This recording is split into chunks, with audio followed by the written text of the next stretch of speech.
안녕하세요. 오늘도 서연살롱을 찾아주셔서 감사합니다. 이혼하고 이제야 비로소 행복한 삶을 살고 있는 40대 여자입니다. 저는 태어나 보니 엄마가 없었어요. 처음엔 일찍 돌아가셨다고 아빠가 말해서 그런 줄 알았는데 나중에 알고 보니 엄마는 자기 혼자 잘 살아보겠다고 집을 나간 거였어요. 그 사실을 알았을 땐 제가 15살쯤이었는데 한참 사춘기로 예민한 시기였던 터라 도망을 간 엄마는 당연히 미웠죠. 하지만 무뚝뚝하고 능력 없어서 엄마까지 도망가게 한 아빠도 미웠어요. 철이 없었죠. 아빠가 하루 종일 힘들게 일하며 어렵게 저를 키웠다는 걸 모르지 않았던 저였는데 왜 그랬는지 그때는 그런 아빠가 감사하기보다 창피하고 부끄러웠어요. 저희 아빠는 길거리에서 흔히 보이는 구두방에서 구두를 닦고 열쇠를 복사해주는 그런 일을 하셨어요. 그래서인지 40대 한창 나이였음에도 허리가 살짝 굽어 계셨고 허리가 그렇다 보니까 걷는 것도 엉거주춤했죠. 얼굴은 왜 항상 구두약을 묻히고 다니는지 가뜩이나 검은 피부가 더 꼬질꼬질해 보여서 어린 마음에도 저는 그런 아빠의 직업을 싫어했어요. 그리고 사춘기가 원래 그런 건지는 모르겠지만 저는 세상이 온통 싫은 것 투성이었어요. 그렇기 때문에 공부도 그다지 하고 싶지 않았는데요. 성적이 별로 좋지 않았던 저였지만 아빠는 그런 제 성적표를 보고도 별 말씀이 없으셨어요. 그러니 당연히 저는 아빠는 나에게 별 관심이 없다 라고 생각했습니다. 뒤늦게 후회할 거라는 걸 알면서도 소위 말하는 그냥 그때그때 꼴리는 대로 살았는데 고등학교에 들어갈 무렵 갑자기 궁금한 마음에 아빠에게 이렇게 물었어요. 아빠는 내가 뭐가 됐으면 좋겠어? 갑자기 그게 무슨 말이야? 나 이제 곧 있으면 고등학교 가잖아. 근데 나는 딱히 되고 싶은 것도 없고 하고 싶은 것도 없어서. 근데 아빠는 혹시 내가 뭐가 됐으면 좋겠다는 게 있나 궁금해서. 없어. 그냥 너 하고 싶은 대로 살아. 무슨 아빠가 자기 자식한테 그렇게 관심이 없냐? 계속 그럼 나 확 삐뚤어진다. 네 인생이잖아. 할 짓이 없어서 자기 인생 가지고 부모한테 협박을 해? 인생 길어. 그래봤자 네 손해야. 짜증나. 그러니까 엄마가 도망갔지. 엄마도 분명 아빠한테 질려서 도망간 걸 거야. 참, 지금 생각해도 저는 못된 딸이었어요. 아빠에게 상처될 만한 말만 콕콕 집어서 하는 그런 나쁜 딸이요. 하지만 이제야 고백하자면 그런 아빠의 관심을 오랫동안 받고 싶었어요. 왜 딸바보 아빠라고 하잖아요. 제가 어릴 땐 그런 표현이 없었는데 저는 그런 아빠가 갖고 싶었던 것 같아요. 하지만 태생이 무뚝뚝한 경상도 남자라 그런지 제가 그러면 그럴수록 아빠는 더욱 정남이 떨어지는 말만 골라 하더군요. 그렇게 저와 아빠는 평생 평행선을 달리는 관계로 살았는데요. 뒤늦게 간호사라는 꿈을 갖게 된 저는 그동안 남들 공부할 때 놀았던 벌을 제대로 받는 건지 고등학교 내내 당연히 남들보다 더 공부해야 했고 그 결과 다행히 간호학과에 입학하게 되었어요. 하지만 간호사라는 직업이 생각했던 것처럼 백의의 천사는 아니더라고요. 3교대로 피곤함은 기본이고 고약한 환자 상대에 온갖 잡일도 모두 간호사의 몫이어서 처음엔 적응하는데 시간이 오래 걸렸어요. 게다가 만지기 싫고 보기 싫은 것도 간호사라면 감내해야 했고 그중 제가 힘들었던 건 여자들이 많은 그 집단 특유의 문화였는데 뭐 일종의 후배 길들이기라고 하면 아실까요? 저는 그냥 그게 학교 다닐 때 늘 있었던 괴롭힘 같더라고요. 생각해보면 제 성향 자체가 남들과 어울리는 것을 잘 못하는데 동료는 물론이고 선배들은 그런 저를 못마땅하게 생각했죠. 어느새 일도 일이지만 직장 내 보이지 않는 따돌림과 괴롭힘에 스트레스를 많이 받아 이 일을 계속할 수 있을지 고민에 빠졌는데요. 한 번은 오전 출근 근무가 끝나 집에 가는 길에 그 주중에 아빠 생일이 있다는 걸 알게 됐어요. 그래서 무슨 마음이었는지 아빠에게 생일 겸 밖에서 고기를 먹자고 했어요. 평소 같으면 됐다고 했을 아빠였는데 그날은 무슨 바람인지 순순히 그러자고 하더라고요. 밖에서 아빠를 만나게 됐어요. 그렇게 저는 정말 오랜만에 아빠와 둘이서 집에서 가까운 고깃집에 갔죠. 왠지 자꾸만 어색해서 말없이 고기만 먹고 있었는데 평소 아빠와 잘 알고 지내는 것처럼 보이는 아저씨 무리가 고깃집 안으로 들어왔어요. 그리고는 웬일로 구두쇠가 고기를 다 사먹냐며 그 아저씨들이 저희 아빠를 놀리는데 아빠가 피식 웃더니 그 아저씨들에게 저를 소개했는데요. 저는 아빠의 의외의 말에 눈이 휘둥그레졌어요. 서울에서 간호사 하는 내 딸이야. 내 딸 처음 보지? 오늘 내 생일이라고. 이 녀석이 밥을 먹자고 해서 왔어. 그러니까 괜한 얘기 하지 말고 저쪽 가서 자네들끼리 조용히 먹어. 어쩐지 고씨가 그렇게 자랑하는 딸이구만. 간호사 일한다고 아빠가 엄청 자랑스러워하는 거 알아? 어허, 쓸데없는 소리 하지 말라니까 가서 밥이나 먹어. 저는 그때 처음으로 봤어요. 아빠가 창피해서 귀까지 빨갛게 달아오른 모습을요. 평소 이렇다 저렇다 표현 한 번을 하지 않더니 저는 아저씨들의 말에 아빠를 다시 봤죠. 분명 제가 사려고 했는데 계산까지 마친 아빠는 무슨 기분이 그렇게 좋은지 혼자 실실 웃기까지 했는데 그 모습을 보니 그동안 아빠에게 떽떽거렸던 제가 미안한 생각이 들었어요. 아빠는 아까부터 뭐가 그렇게 좋아? 좋지. 하나밖에 없는 딸이랑 이렇게 밥 먹고 집에도 같이 가는데. 그러고 싶었으면 진작 말을 하지. 이게 뭐 어려운 일이라고. 너 바쁘잖아. 간호사 일이 좀 힘들어. 아빠는 내가 간호사인 게 그렇게 좋아? 남한테 자랑할 만큼? 간호사가 좋은 게 아니라 내 딸이 간호사라는 게 좋은 거지. 그게 그 소리잖아. 이럴 거였으면서 왜 내가 어릴 때 그렇게 말했어? 아빠가 뭐라고 말했는데? 왜 내가 뭐가 됐으면 좋겠냐고 물어본 적 있잖아. 아, 아빠는 너한테 부담 주고 싶지 않았어. 그리고 진짜 바라는 것도 없었고 중요한 건 네가 뭐가 되고 싶은가였잖아. 그러니까 나는 그때도 지금도 네가 뭐가 됐든 다 좋아. 내 딸이니까. 우리 부녀는요. 그 흔한 사랑한다는 말도 해본 적이 없는 사이였어요. 그렇다 보니 약간 술에 취해서 하는 말이라는 걸 알면서도 아빠의 그 좋다라는 말이 저는 싫지 않았고 그 일이 있고부터는 일을 그만둬야겠다는 마음도 저절로 접었는데요. 그렇게 5년차 간호사가 되니 저를 힘들게 했던 괴롭힘도 사라지고 일도 손에 익어 제법 능숙한 간호사가 될 수 있었죠. 이번엔 그런 저에게 제 인생을 송두리째 바꿔놓을 인연이 찾아왔어요.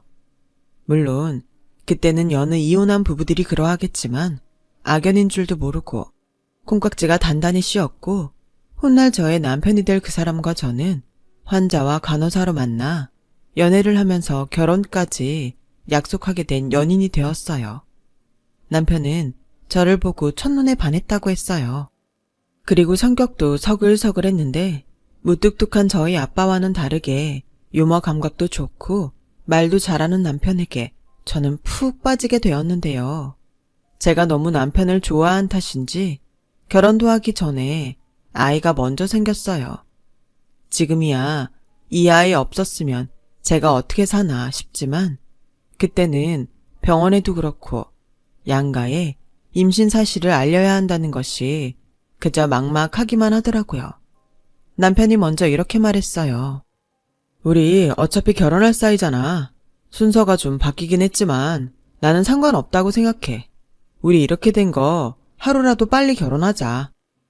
남편은 저의 임신 사실에 일주일 만에 프로포즈를 했고, 당시 중학교에서 체육 교사 일을 하던 남편은 홀어머니를 모시고 있었는데, 남편은 우선 자기 엄마부터 만나서 인사를 하자고 했어요. 그리고 시어머니는 제 임신 사실보다도 저희 아빠 직업을 문제 삼으셨는데요. 어머, 그러니까 아가씨 아버님이 구두 닦기라는 거죠? 이건 좀 곤란한데? 엄마, 뭐가 곤란해? 직업이 뭐 어때서? 그러는 엄마는 밥 장사하잖아. 밥 장사가 어때서? 나는 밥을 파는 거잖아. 그런데 저쪽 아버지는 하루 종일 남이 신던 냄새나는 구두를 닦는 거라고. 음식 만드는 거랑 남의 발냄새나 맡는 거랑 같아. 저는 인사를 가면 의뢰 저희 아빠 직업을 물으실 수도 있겠다고는 생각했지만 시어머니가 저렇게 무례한 태도를 보일 거라는 건 예상하지 못했어요. 그래서 이 결혼을 계속 진행해야 할지 솔직히 망설여졌는데 이미 뱃속에 아이가 있다 보니 결혼을 없던 일로 하는 게 쉽지 않더군요. 시어머니는 아이 때문인지 곤란하다고만 할 뿐 결혼을 반대하진 않으셨어요. 남편은 원래 자기 엄마 성격이 말을 필터링 없이 하는 스타일이라며 신경 쓰지 않아도 된다고 했지만 그게 그렇게 쉬운 일은 아니었죠.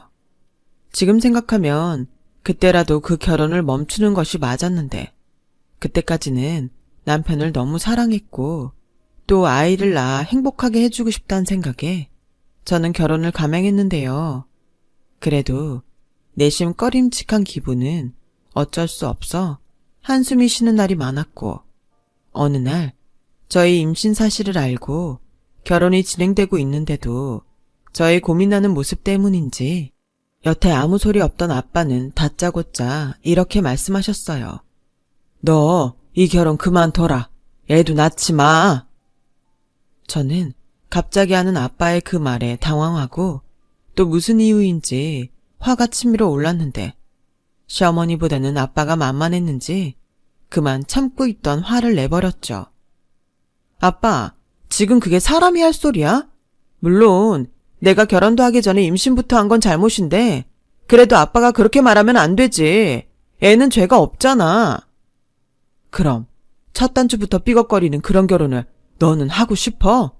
너 살면서 내내 이 결혼한 걸 후회할 수 있어. 저는 그때까지 아빠에게 시어머니가 아빠의 직업을 비하하며 문제 삼았다는 말을 하지 않았어요. 그러니 아빠는 시어머니가 혼전 임신한 저를 못마땅하게 여긴다고 생각하는 눈치였어요. 차마 이게 다 아빠 직업 때문이라고 말하지 못했던 저는 아빠에게 그냥 애먼 짜증만 냈어요. 아빠가 언제부터 나한테 그렇게 관심이 많았어? 생판 모르는 사람이랑 가족이 되는 건데 당연히 힘들겠지. 그래도 난 아빠처럼 이혼 안 하고 잘 살 거야. 우리 애 기죽지 않게 영찬 씨랑 잘 살 거라고.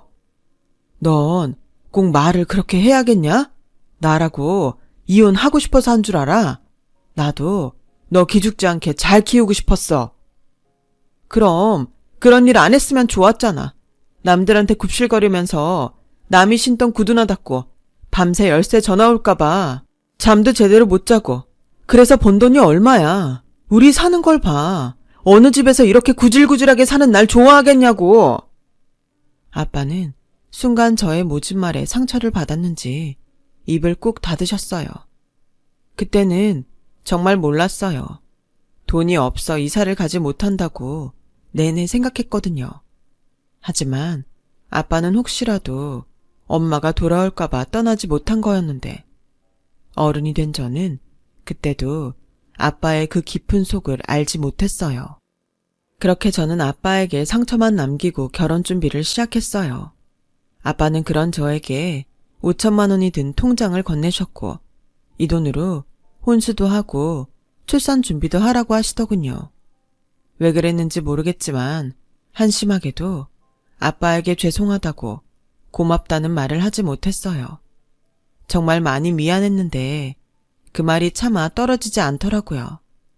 하지만 언젠가 아빠에게 그때는 미안했다고 그리고 고맙다고 말할 기회가 있다고 생각했죠. 그렇게 저는 결혼을 했어요.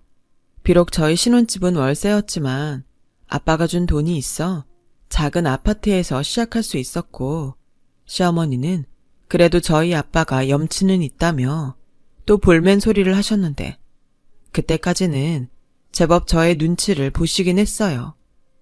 신혼집 구할 때 남편은 거의 모아놓은 돈도 없었고, 시어머니 역시 말만 뭐라도 있는 것처럼 했을 뿐 10원짜리 하나 보태지 않으셨는데, 결혼식이 끝나고 축의금 들어온 건 귀신같이 자기 주머니에 챙기셨어요.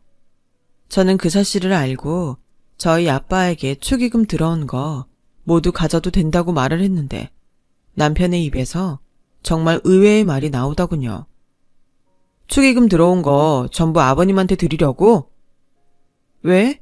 어머니도 축의금 전부 당신이 챙기셨잖아. 그야, 우리 엄마는 워낙에 인사 갈 데가 많았으니까 원래 받았으면 가서 해야 하잖아.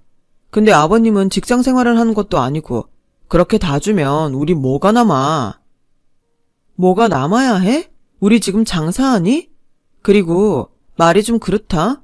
우리 아빠가 준 5천만 원 아니었으면 우리 이 아파트 월세라도 꿈도 못 꿨는데 자기 엄마는 괜찮고 우리 아빠가 챙기는 건 아까워? 에이, 말을 또 왜 그렇게 하냐? 그냥 우리도 곧 있으면 애기도 나오는데 목돈 있으면 좋잖아. 그래서 그냥 해본 소리야. 그리고 아버님 보니까 은근 현금 부자시더라. 처음엔 남의 구두 닦아서 몇 푼이나 버실까 했는데 그게 알고 보니까 재료값 얼마 안 드는데 앉은 자리에서 하루에 몇십원 버는 거더라고. 무슨 말이 그래? 하루 종일 좁은 곳에서 일하는 사람 힘들겠다는 생각은 안 들어? 그리고 미리 말하는데 내가 우리 아빠한테 뭐라 그런다고 자기까지 우리 아빠 함부로 말하지 마. 자기도 내가 자기 어머님 보고 남의 밥이나 차려주는 일이나 한다고 하면 좋겠어? 야, 무슨 말을 그렇게 하냐? 그러니까 서로 조심하자고. 난 이런 일로 자기랑 싸우고 싶지 않아. 벌써부터 이러면 앞으로는 어떻게 살겠어. 난 자기랑 우리 애랑 행복하게 살고 싶어. 그러니까 서로 조심하자. 저는 초장에 그런 약속을 하면 나중에 문제될 것이 없을 거라고 생각했어요. 그리고 실제로 아이를 낳기 전까지는 별다른 문제가 없었는데요. 제가 딸아이를 낳자 시어머니는 그동안 어떻게 참았는지 제 앞에서 대놓고 저희 아빠를 무시하기 시작했어요. 사돈, 손은 닦고 나오셔야죠. 아니다, 요 앞에 사우나 있던데 목욕 좀 하고 오세요. 애가 얼마나 면역력이 약한데 조금만 더러워도 병에 걸릴 수 있다고요. 어머니, 무슨 말씀을 그렇게 하세요? 왜? 내가 틀린 말 했니? 아니다. 사돈, 저는 그냥 보기만 하겠습니다. 애기가 너무 작아서 안기도 겁이 나네요. 그냥 이렇게 보다가 가겠습니다. 아빠, 그래도 손주는 한번 안아보고 가야지. 자기야, 아버님이 안기 겁이 나신다고 하잖아. 100일 지나고 애기 좀 크면 그때 안아보시면 되지. 그렇죠, 장인어른? 저는 알고 있었어요. 아빠가 들어왔을 때 진하게 풍기는 화장품 냄새가 났거든요. 그 화장품은 아빠가 자주 가는 목욕탕에 있는 화장품이에요. 그 냄새가 났다는 건 아빠가 아기 보려고 목욕탕을 다녀오셨다는 건데, 시어머니도 그렇고 남편의 말과 태도에 화가 났던 저는 시어머니 품에 안고 있던 아이를 빼서 저희 아빠 품에 건네주고 말았어요. 얼떨결에 아이를 안아든 아빠와 순식간에 아이를 뺏긴 시어머니는 둘 다 놀란 얼굴이 역력했는데, 아마도 그때부터 저는 시어머니와 고부 갈등이라는 이름의 전쟁을 시작했던 것 같아요. 시어머니는 언제나 저에게 친정 아빠가 그런 일이나 해서 배운 것이 없다고 선을 넘었음에도 저에게 걸핏하면 자기 가게에 나와서 일을 도우라고 했고, 저는 아이 양육과 간호사 일도 하다 보니 힘들어서 갈 수 없다고 했는데, 그럴 때마다 시어머니는 제가 당신 알기를 우습게 한다며 제가 알지도 못하는 식당 손님들에게 제 험담을 늘어놓으시는데, 세상 천지 저런 시어머니가 다 있나 싶었어요. 그리고 아이 낳고 첫 번째 명절이 다가왔는데 하룻밤 자고 둘째 날 점심때가 되어 제가 친정갈 채비를 하니 그게 못마땅했던 시어머니는 또 이렇게 말씀하셨는데요. 얘, 그냥 그러지 말고 명절은 여기서 다 보내고 니네 집은 다음 주에나 가라. 너는 어차피 친정 가도 음식하고 기다리는 엄마도 없잖니. 어머니, 아무리 저희가 여기 더 있었으면 하는 마음이 있더라도 그런 말은 너무하신 거 아니에요? 네, 저 엄마 없어요. 하지만 아빠가 기다리고 계셔서 가야 해요. 너 지금 나한테 가야 한다고 통보하는 거니? 여자는 원래 시집 오면 남편 집 사람이야. 내가 널 보내줘야 가는 거라고. 어디 시엠이 눈치도 안 보고? 네가 그렇게 잘났어? 오라, 너 결혼할 때 네 아버지가 돈 5천만 원 해줬다고 그러나 본데 대한민국에 딸 시집 보내면서 그것도 안 하는 집 있니? 아, 그래요. 제가 알기론 아들 장가 보내면서 돈 한 푼도 내지 않는 집이 없다고 하던데 그 소린 못 들으셨나 봐요. 그리고 자꾸 저희 아빠 무시하시는데 자꾸 그러시면 영찬 씨랑 저 어버이날이랑 명절에 따로따로 가자고 할 판이에요. 뭐야? 넌 어떻게 생긴 애가 내내 하는 법이 없니? 영찬이한테 들어보니 너 원래 네 아버지 안 좋아한다며. 그래놓고 무슨 효녀랍시고 이러는 건데 너 일부러 나 엿먹이려고 그러는 거지? 세상에 자기 부모 무시하는 말에 내내 하는 등신이 어딨어요. 그리고 제가 뭐 부당하게 어머니한테 하는 거 있어요? 어머님이 먼저 이기적으로 나오시는 거죠. 저라고 입이 없어서 그런 말 못하겠어요? 저희 아빠가 영찬 씨한테 아버지 없어서 가장 노릇 하겠냐고 하면 어머님은 기분 안 나쁘시냐고요. 이게 지금 나랑 해보자는 거지? 시엠이 무서운 줄도 모르고? 오냐, 내가 오늘 네 정신교육을 제대로 해줄 참이야. 시어머니는 그렇게 말하고 제가 있던 방에 열쇠를 채우셨어요. 밖에서 남편 목소리와 아이 울음소리가 들리더라고요. 시어머니는 아랑곳하지 않고 명절 연휴 내내 한 발자국도 나올 수 없다면서 반성하라고 소리쳤고 저는 너무 황당해 이 문을 부셔버리겠다고 했는데 문 밖에서 들리는 남편의 말이 더 황당했어요. 자기야, 그러길래 왜 자꾸 우리 엄마 자극해. 그러지 말고 그냥 잘못했다고 빌어. 그럼 내가 문 열어주라고 말할게. 빌라고? 내가 뭘 잘못했는데. 아니, 우리 아빠가 당신네 집에 뭘 잘못했어. 왜 사사건건 우리 아빠를 무시하는 건데? 음식 차리고 기다리는 엄마 없으면 친정도 아니야. 당신은 우리 애리가 나중에 그런 취급 받으면 좋겠어? 또 오바한다. 내가 아버님이랑 같냐? 나 계약직이긴 해도 교사야. 어느 사돈이 교사를 무시해? 그러지 말고 자기도 더 이상 분란 만들지 말고 제발 부탁이니까 우리 엄마 하자는 대로 좀 해. 막말로 우리 엄마는 싫은 거 다 감수하고 당신 며느리로 받아줬잖아. 차라리 이렇게 할 거였으면 그냥 그때 싫다고 하시는 게 나았어. 이 문 마음먹으면 부술 수 있는데 경찰에 신고할 거야. 명절에 아주 동네 망신 당해봐. 뭐? 신고? 잠깐만. 엄마, 얘 경찰에 신고한대. 빨리 문 열어. 저는 왜 전에는 보지 못했는지 모르겠지만 덜 큰 남편을 보고 실망했어요. 결혼 초에는 홀어머니라 아들로서 챙기고 싶어 그러나 했던 적도 있었는데 자기 식구도 제대로 지키지 못하는 남편을 보고 이 결혼의 끝은 보나마나라는 생각이 들었는데요.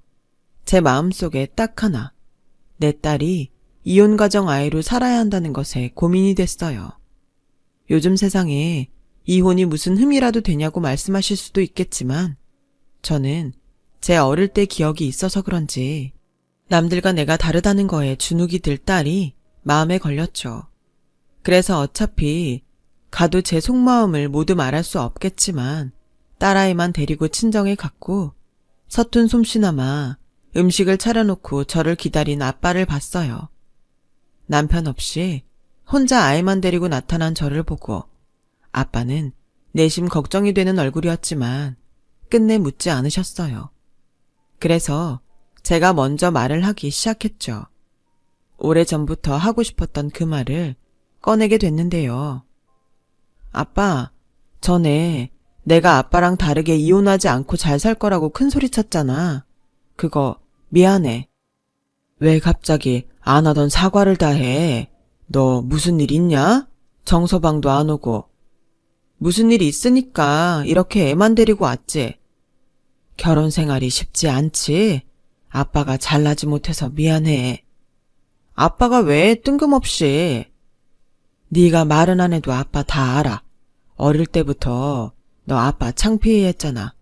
그래서 너한테 처음 하는 소린데 다른 일도 해볼까 했어. 근데 배운 게 이거라고. 아빠는 네 일이 좋더라. 아빠는 아빠 일이 좋아? 왜? 사람들이 무시하잖아. 너 그거 모르지? 열심히 사는 사람의 구두를 닦을 때 아빠가 얼마나 신이 나는지. 그리고 다시 반짝반짝해진 구두를 보면 다시 열심히 뛸 그 주인이 생각나서 아빠는 참 뿌듯하더라. 그리고 열쇠 잃어버렸다고 아빠를 찾는 사람들은 모두 아빠한테 고맙다고 그래. 너 열쇠 잃어버리면 얼마나 가슴 철렁한지 알아? 지금은 뭐 비밀번호 누르는 분들이 더 많지만 아빠는 그 찰컥하는 소리가 좋아. 문 열리는 그 소리? 사람 마음도 이렇게 찰컥하고 열리면 얼마나 좋겠니? 근데 쉽지 않지. 원래 그런 거야. 몇 년 더 살고 부대 껴야 그 사람 속이 보이지. 아빠도 말이야. 열쇠 구멍을 자세히 보다가 그 구멍에 맞춰서 문을 열어. 사람 마음도 그런 거 아니야? 너 정서방 마음 자세히 봤어? 비록 너한테 서운하게 했을지 모르지만 중간에서 힘들어할 사람은 네 남편이야. 그래도 너무 실망스러워. 결혼 전에는 왜 몰랐지? 좋다고 아빠한테 도끼 눈 뜰 때는 언제고.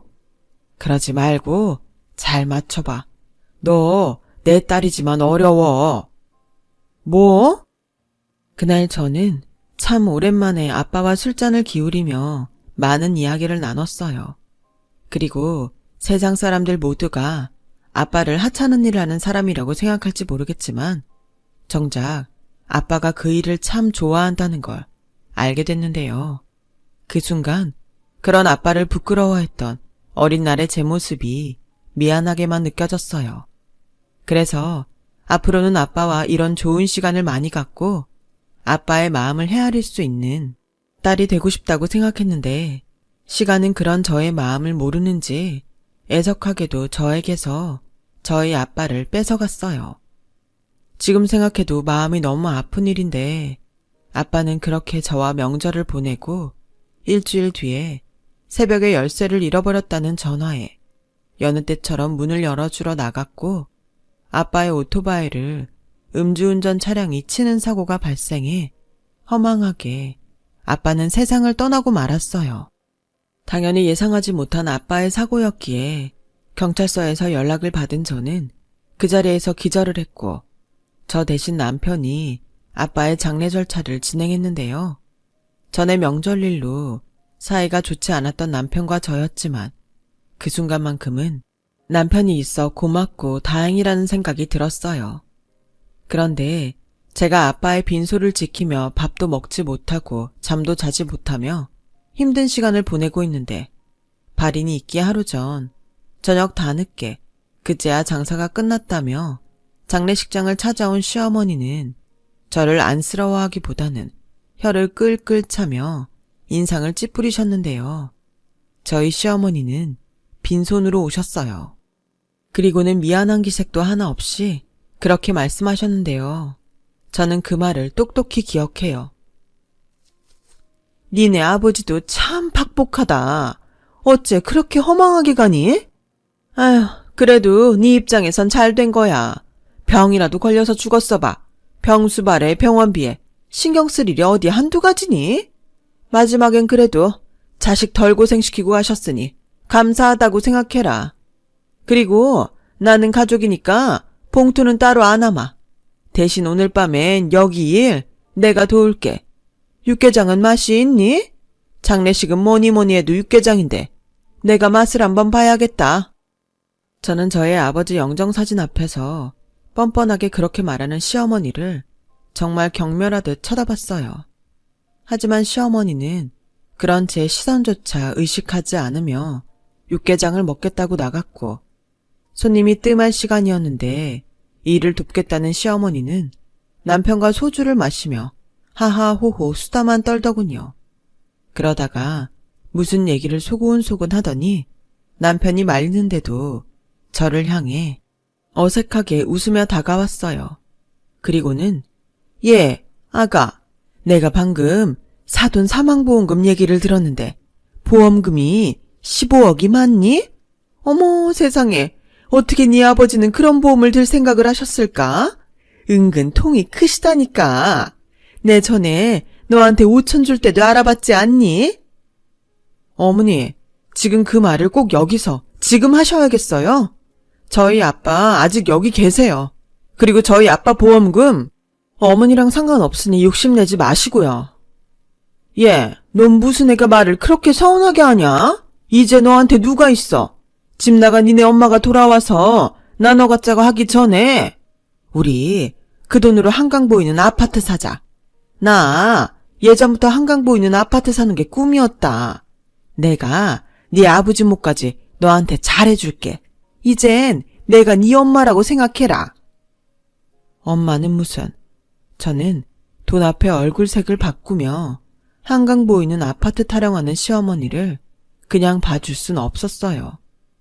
울고 싶은 놈 뺨 때린다고 저는 아빠 영정 사진 앞에 있는 향로를 시어머니 앞에 내동댕이 쳤고 한강 보이는 집 같은 소리 하냐며 소리를 질렀는데요.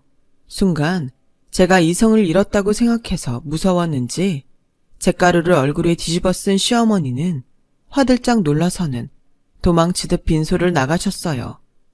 하지만 그 모습을 모두 본 남편은 제 행동이 과하다고 생각했는지 씩씩거리며 당신 진짜 해도 너무하지 않아? 그래도 우리 엄마가 어른인데 라는 개가 웃고 지나갈 소리를 하더군요. 저는 속에서 천불이 올라와 남편에게도 악다구니를 쳤어요. 어른? 지금 여기서 보험금 얘기하면서 한강 아파트 타령할 때야? 당신도 그래. 우리 아빠 보험금 어떻게 알았어? 왜? 거기서 콩고물이라도 떨어질 것 같아서 니네 엄마한테 쪼르르 말했니? 너 말 다 했어? 그래, 솔직히 15억인데 너 같으면 싫겠냐? 그리고 장모님이 언제 갑자기 나타나서 자기 몫을 나누자고 할 수도 있어. 그럴 바엔 부동산으로 묶어놓는 것도 나쁘지 않잖아. 정말 너란 사람 지긋지긋하다. 그래서 우리 아빠 목숨값으로 니네 엄마 꾸밀어주자고? 됐다 그래. 그 돈 우리 아빠가 혹시 몰라서 나한테 그거라도 물려주겠다고 어렵게 부은 보험이야. 넌 볼 걸 넌 봐. 내가 남이야? 당신 남편이고 우리의 아빠잖아. 그런데 당신은 그 돈 나눠가는 게 그렇게 싫어? 어차피 부동산으로 묶으면 좋을 돈. 그냥 우리 엄마 소원풀이하게 한강 보이는 아파트 사자는 건데 이게 이 난리를 칠 일이야? 나야말로 당신한테 뭐니? 내가 남편이긴 하니? 사람이 돈 생기니까 안면 싹 바꾼다고 하더니 그게 너다. 발이는 딸인 당신 혼자 알아서 해. 난 갈 테니까. 남편은 그렇게 말하고 자기 어머니를 따라 빈소를 나갔어요. 혼자 남은 저는 화루를 치우며 눈물을 흘렸고 이젠 정말 이혼밖에는 하고 싶은 것이 없다는 생각까지 했는데요. 저희 아빠의 발인을 마치고 온 그날 밤 시어머니는 당신이 당한 치욕을 잊을 수 없다며 남편과 이혼 서류를 들고 저보다 먼저 집에 와 있었고 뻔뻔하게 이렇게 말씀하셨는데요. 내가 아무리 너를 예쁘게 봐주려고 해도 도저히 봐줄 수가 없다. 너네 아들이랑 이혼해. 그리고 어제 나한테 그런 짓 한 거 피해 보상하고 재산 분할 알지? 이 집 보증금이랑 네 아버지 보험금 반 떼서 내 아들 줘라. 뭐라고요? 그 돈을 왜 어머니 아들한테 줘요? 저야말로 이혼 바라던 반데 꿈도 야무지네요. 그동안 저희 아버지 무시하고 저 괴롭힌 거 제가 소송 걸면 어머님이야말로 저한테 위자료 주셔야 할걸요? 뭐야? 내가 널 언제 괴롭혔어? 시애미가 며느리 교육시킨 게 괴롭힌 거야? 그리고 내가 살아봤자 얼마나 산다고 그거 하나 못 들어주냐? 됐다. 내 치사해서 내 힘으로 그 아파트 산다. 그러니 너 잔말 말고 절반 내놔. 강도예요? 저한테 돈 맡겨놨어요. 다른 건 몰라도 저희 아버지 주머니에서 나온 돈은 단 돈 1원도 못 드려요. 그렇게 저의 긴 이혼 소송은 시작됐어요. 다른 건 그다지 오래 걸릴 일이 아니었는데 아이가 어리다 보니 숙려 기간이 길었고 남편은 변호사를 통해 뭘 그렇게 노력했다고 어필을 하는지 재판을 받는 중에도 어이가 없어서 헛웃음이 나오더라고요. 하지만 역시나 저희 아빠 보험금을 욕심냈던 것이 컸기에 이혼 소송은 제가 바라던 대로 끝이 났죠. 결혼 생활이 길지 않아 재산 분할할 것이 없다면서 남편이 오히려 아이 양육비와 제가 결혼 생활 중 느꼈을 정신적 피해 보상 및 위자료 1,000만 원을 주라는 판결이 떨어졌는데요. 저한테 돈 뜯어갈 생각만 하다 오히려 돈을 주게 됐으니 모자의 얼굴이 정말 가관이 아니었어요. 그러다 저는 우연이었지만 당한 걸 제대로 갚아야겠다는 생각에 시어머니의 가게가 있는 건물을 매입했고 그 건물주가 원래는 시어머니와 절친한 관계였는데 어찌나 구질구질하게 부탁을 했는지 보증금 없이 정말 말도 안 되는 월세를 내고 있었더라고요. 솔직히 나도 내 코가 석자라 이 건물 파는 건데 하필이면 이혼한 친구 며느리가 건물을 산다고 하니 이걸 팔아야 하나 많이 망설였어요. 친구가 워낙 어렵게 살아서. 알겠지만 그 밥집 하나가 유일한 생계수단이거든요. 이제 뭐 주인이 바뀌었으니 애 엄마 마음이지만 내가 정말 가운데서 여간 곤란한 게 아니에요. 저는 솔직히 무리해서 그 건물을 사지 않아도 됐지만 시어머니 친구의 말에 꼭 그 건물을 사야겠다는 생각을 했고 아빠가 남겨준 보험금과 집 보증금을 모두 털어놓고 부족한 돈은 대출까지 받아 건물을 매입했는데요. 다행히 건물 가장 위층을 주택으로 쓸 수 있어서 저와 딸은 그곳에서 지내게 됐어요. 그리고 건물 매입이 끝나자마자 저는 가장 먼저 시어머니에게 서면으로 주인이 바뀌었으니 보증금과 월세를 올려받겠다고 통보했죠.